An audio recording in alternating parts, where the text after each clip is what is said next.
గణేశాయ నమః, గాయత్రీదేవి నమః, మహాసరస్వతి నమః, మాతాపితృభ్యో నమః. ముందుగా ప్రేక్షక వీక్షణ మహాశైలందరికీ కూడా నమస్కారం. అయితే 2వ తారీఖు ఆగస్టు 2026 నుండి 8వ తారీఖు ఆగస్టు 2026 వరకు కూడా ఈ వారం ద్వాదశ రాశుల వరకు కూడా ఎలా ఉండబోతుందో చూద్దాం. అయితే ఈ వారం గోచార గ్రహగతులు కనుక చూసుకున్నట్లయితే రవి కర్కాటక రాశిలో సంచారం చేస్తూ ఉంటాడు. కుజుడు ఈ వారం అంతా కూడా మిథున రాశిలో సంచారం చేస్తూ ఉంటాడు. బుధుడు ఈ వారం 5వ తారీఖు వరకు కూడా మిథున రాశిలో ఉండి తర్వాత కర్కాటకలోకి ప్రవేశం చేస్తున్నాడు. గురుడు ఈ వారం అంతా కూడా కర్కాటక రాశిలో సంచారం చేస్తున్నాడు. శుక్రుడు ఈ వారం అంతా కూడా కన్యా రాశిలో సంచారం చేస్తున్నాడు. శని అయితే కనుక ఈ వారం మీనరాశిలో సంచరిస్తూ ఉంటాడు. రాహు ఈ వారం అంతా కూడా కుంభరాశిలో సంచారం చేస్తూ ఉంటాడు. కేతు ఈ వారం అంతా కూడా సింహరాశిలో సంచారం చేస్తూ ఉంటారు. ఈ కారణంగా ద్వాదశ రాశుల వరకు కూడా ఈ వారం ఎలా ఉండబోతుందో చూద్దాం. ఇక కర్కాటక రాశి వారి యొక్క ఫలితాలు. అయితే ఈ వారం మీ గోచార గ్రహగతులు చూసుకున్నట్లయితే కనుక కొంచెం వ్యతిరేక ఫలితాలు ఎక్కువగా కనపడుతున్నాయి. చాలా జాగ్రత్తగా ఉండాలి. ముఖ్యంగా ఏంటంటే క్రమశిక్షణ లేని తత్వం. ముఖ్యంగా ఏ పని ఏ సమయానికి చేయాలో ఆ సమయాన్ని చేయకపోవడం, పనులు పెండింగ్ వేయడం, వాయిదాలు వేయడం, బద్ధకము, లేజినెస్సు, ఆఫీసులకు టైంకి వెళ్ళకపోవడాలు, లేదా ఉద్యోగాలు వ్యాపారాల్లో నిర్ణయాలు సరిగ్గా తీసుకోకపోవడాలు, ఇవన్నీ మిమ్మల్ని నష్టపరుస్తాయి. ఈ వారం అంతా జాగ్రత్తగా ఉండాలి. రాజకీయ నాయకులైతే ప్రజలలో నమ్మకాన్ని కోల్పోయే పరిస్థితులు కనపడుతున్నాయి. కాబట్టి మీరు పనితత్వం పెంచండి. అవసరమైతే అధిష్టానంతో పోరాడండి. మీ ప్రజలకు ఏం కావాలో అది ఇవ్వండి. ముఖ్యంగా రోడ్ల విషయంలో జాగ్రత్తగా తీసుకోండి. రోడ్ల వల్ల మీ జీవితాలు లేదా మీ రాజకీయ భవిష్యత్తు తలకిందులవుతుంది, గుర్తుపెట్టుకోండి. ఇక సినిమా టీవీ మీడియా రంగాల వారికి అపజయాల పాలయ్యే పరిస్థితి కనపడుతోంది. ఏదైనా రిలీజులు ఉంటే వాయిదా వేసుకోవడం మంచిది. భార్యాభర్తలకి ఇంట్లో సమస్యలు, మనస్పర్ధలు, అశాంతి, గొడవలు, తగాదాలు, ఆందోళన ఇవన్నీ కనపడుతున్నాయి. అనుమానపు ఆలోచనలు, చాలా జాగ్రత్తగా ఉండాలి. బంధువులతో విభేదాలు ఎక్కువగా కనపడుతున్నాయి. కాబట్టి బంధువులతో లావాదేవీలు జరిపేటప్పుడు జాగ్రత్త. ఎవరో ఒకరు మిమ్మల్ని విమర్శించడం కానీ, నెగిటివ్గా కామెంట్ చేయడం కానీ, లేదా మీ గురించి తప్పుడు ప్రచారం చేయడం కానీ, నిందారోపణలు చేస్తూ ఉంటారు. అలాంటి వాళ్ళని పట్టించుకోకండి. మీరు సరిగ్గా ఉన్నారా లేదా అని మిమ్మల్ని మీరు ఆత్మవిమర్శ చేసుకోండి. ఇంకా డ్రైవింగ్లు చేసేటప్పుడు చాలా జాగ్రత్తగా డ్రైవింగ్లు చేయండి. ఈ వారం అంతా ప్రమాదాల ప్రభావం ఎక్కువ కనపడుతోంది. శస్త్రచికిత్సలు, హాస్పిటల్ పాడవలాలు, టెస్టింగ్లు ఇలాంటివి కనపడుతున్నాయి. చాలా జాగ్రత్తగా ఉండాలి. కొంతమంది వ్యక్తులు మిమ్మల్ని రెచ్చగొట్టడానికి ప్రయత్నం చేస్తూ ఉంటారు ఏదో రకంగా. అలాంటి వాళ్ళ జోలికి వెళ్ళకండి. మీ పని మీరు చేసుకోండి. గొడవల జోలికి అస్సలు వెళ్ళకండి. చాలా రకాల సమస్యల వల్ల, చాలా రకాల బాధల వల్ల మనసులో మీరు బాధపడుతూ ఉంటారు, కానీ పైగా ఆనందంగా ఉంటారు. కానీ ఆ బాధలన్నీ భవిష్యత్తులో తొలుగుతాయనే విషయం గుర్తుపెట్టుకోండి. ఎవరికైనా సరే జాతకం కూడా చాలా ప్రభావం చూపిస్తుంది. రియల్ ఎస్టేట్ రంగాల వరకు కూడా స్వల్ప లాభాలు ఉన్నాయే తప్ప భారీ లాభాలు అయితే కనపట్టలేదు. అలాగే ముక్కుసూటిగా మాట్లాడడం కానీ, ఎవరితోటైనా సరే ఉన్నదొరటగా చెప్పడం కానీ, ఇవన్నీ ఇబ్బందులకు గురి చేస్తాయి. కాబట్టి లౌక్యం నేర్చుకోండి. చెప్పేది చెప్పండి, కానీ అనవసరంగా వాళ్ళు బాధపడేలా మాత్రం చెప్పకండి. అలాగే డబ్బులకి సంబంధించినటువంటి విషయాల్లో కూడా ఏదో తొందరగా ఖర్చులు పెట్టేయడాలు, దుబారాలు చేయడాలు, ఎవరిని అడిగితే ఇచ్చేయడాలు, ఇవన్నీ కరెక్ట్ కాదు. ఎందుకంటే ఆర్థిక ఇబ్బందుల తలెత్తే అవకాశాలు, ధన నష్టాలు బాగా కనపడుతున్నాయి. కాబట్టి ముఖ్యంగా నమ్మక ద్రోహులు ఎక్కువగా ఉన్నారు. కాబట్టి చాలా జాగ్రత్తగా ఉండాలి. ముఖ్యంగా కుటుంబంలో ఉండేటటువంటి అనారోగ్య సమస్యలు, అది ఇంట్లో వాళ్ళు ఎవరికైనా సరే, పిల్లలకా పెద్దలకా ఇంట్లో వాళ్ళకి ఎవరైనా, వాటి వల్ల మీకు ఖర్చులు, మీ అనారోగ్య సమస్యల వల్ల కూడా మీకు ఖర్చులు కనపడుతున్నాయి. ముఖ్యంగా ఆరోగ్యం పట్ల శ్రద్ధ పెట్టండి. శారీరక అనారోగ్య సమస్యలు ఇబ్బంది పెడుతున్నాయి. కాబట్టి వ్యాయామం చేయండి, మంచి ఆహారం తినండి, సమయానికి తినండి, సమయానికి నిద్రపోండి, స్ట్రెస్ తగ్గించుకోండి. ఇక ఇంటర్వ్యూల విషయంలో కూడా ఏదైనా కొత్త ఉద్యోగ ప్రయత్నాలు చేసే వాళ్ళకి నిరాశ కనపడుతుంది. కాబట్టి కొంచెం కాన్ఫిడెంట్గా ఉండండి. ఒకటి పోయినా ఇంకోటి వస్తుంది, కంగారు పడకండి. అందుకని జాతకాలు చూపించుకోమంటున్నాను.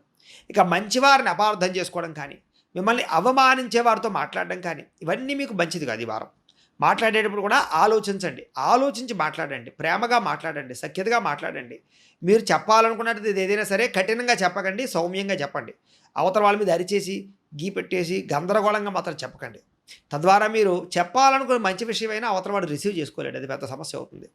వ్యాపారంలో ఒడిదుడుకులు బాగా ఎక్కువగా కనపడుతున్నాయి. కాబట్టి వ్యాపారపరంగా ప్రత్యేక శ్రద్ధ పెట్టడము, జాగ్రత్తలు తీసుకోవడం మంచిది.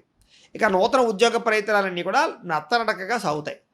మీకు శాంక్షన్ అయిపోయినట్టే చెప్తావు, వచ్చి వారం చెప్తావు, నోటీస్ ఇస్తావు, లేకపోతే మీకు ఏదో మెయిల్ పంపుతావు, మెసేజ్ పెడతా ఉంటూ ఉంటారు. అది ఉద్యోగం వచ్చిందో లేదో తెలియదో, రాలేదో తెలియదు, మధ్యలో ఎదురు చూస్తూ ఉండాలి మనం. అలాంటి పరిస్థితులు కనపడుతున్నాయి ఈ వారం అంతా కూడా. వ్యాపారంలో కొద్దిపాటు చికాకులు, విదేశీ ప్రయాణాల్లో ఇబ్బందులు, అప్పుల బాధలు, కొత్తగా రుణాలు చేయవలసిన పరిస్థితులు కనపడుతున్నాయి. ఆర్థిక లావాదేవీలు చాలా ఇబ్బందికరంగా ఉన్నాయి. కాబట్టి ఈ వారం ఏదైనా కొనేటప్పుడు, అమ్మేటప్పుడు, క్రయ విక్రయాలు జరిపేటప్పుడు చాలా జాగ్రత్తగా ఆచితూచి వ్యవహరించాలి. లేకపోతే చాలా ఎక్కువగా ఇబ్బందులు పాలవుతారు మీరు. అలాగే ప్రయాణాలు చేసేటప్పుడు కూడా ఆచితూచి ప్రయాణాలు చేయండి. ఈ వారం అంతా కూడా అనుకోని ఖర్చులు, అనుకోని ప్రమాదాలు, లేదా కొంతమంది వ్యక్తుల వల్ల నష్టాలు కనపడుతున్నాయి. కాబట్టి ప్రయాణాలు చేసేటప్పుడు జాగ్రత్త. అయితే మామూలుగా దేవతాలయ దర్శనాలు కానీ, ఆధ్యాత్మిక చింతనతో చేసే ప్రయాణాలు కానీ, లేకపోతే ఏదైనా తీర్థయాత్రలు కానీ పర్వాలేదు, అవన్నీ చేయొచ్చు. గతంలో చేసినటువంటి అప్పులు ఏవైతే ఉన్నాయో అవి ఇంకా మిమ్మల్ని వేధిస్తూ ఉంటాయి. అదేగా రుణాలు తీర్చలేకపోవడం, బొండి బాకాయలు వసూలు అవ్వకపోవడం, రావాల్సిన వాళ్ళు డబ్బులు రాకపోవడం, ఇవ్వాల్సిన వాళ్ళు ఇవ్వలేకపోవడం, ఇవన్నీ కూడా మీకు ఆర్థిక ఇబ్బందిని కలగజేస్తూ ఉంటాయన్నమాట. ఇక పూర్తిగా ఏదో రకమైనటువంటి వివాదాలు ఇరుక్కునే పరిస్థితులు, ఆస్తి వివాదాలు అవ్వచ్చు, రకరకాల వివాదాలు అవ్వచ్చు, వాటిల్లో ఇరుక్కుని బాగా మానసిక క్షోభకి గురయ్యే అవకాశాలు కనపడుతున్నాయి. కాబట్టి అలాంటి ఆస్తి వివాదాలు ఏమనంటే పెద్ద మనుషుల ద్వారా పరిష్కారం చేసుకోండి తప్ప, పోలీసులు కోర్టులోని వెళ్ళారనుకోండి, వాళ్ళు మీ ఆస్తి సగం తినేస్తారు.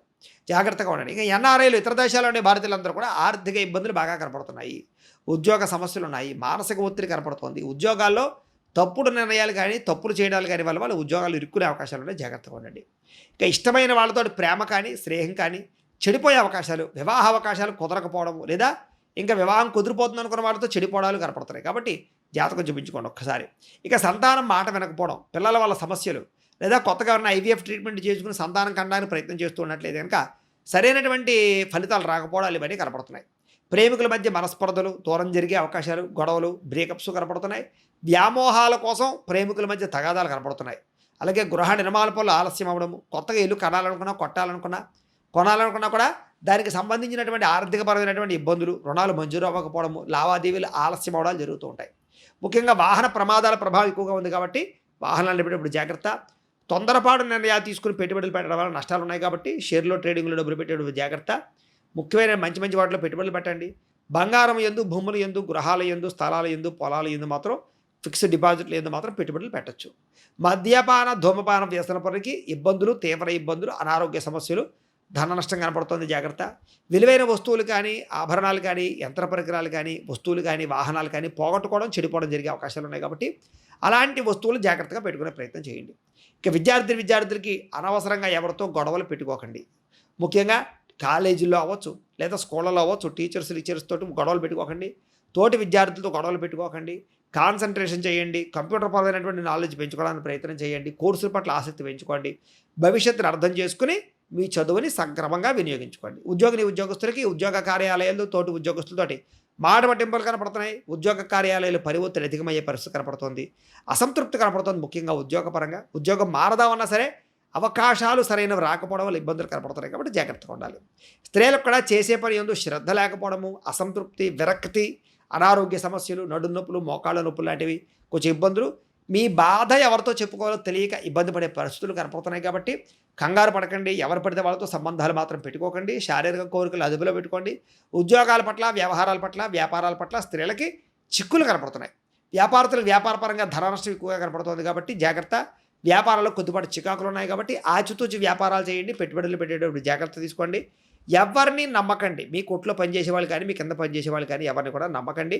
ఆచితూచి వ్యవహారం చేయండి. దేవతాలయ దర్శనాలు చేయండి. ఇంట్లో పూజాది కార్యక్రమాలు కానీ, వ్రతాలు కానీ, నోములు కానీ, లేదా చక్కని పూజల్లో పాల్గొనే ప్రయత్నం చేసి దేవతాబలం పెంచుకుని, గ్రహబలం పెంచుకునే ప్రయత్నం చేయండి. తద్వారా మీకు రాబోయే రోజులు శుభప్రదంగా ఉంటాయి అని తెలియజేస్తూ, గోబ్రాహ్మణేభ్యః శుభమస్తు నిత్యం.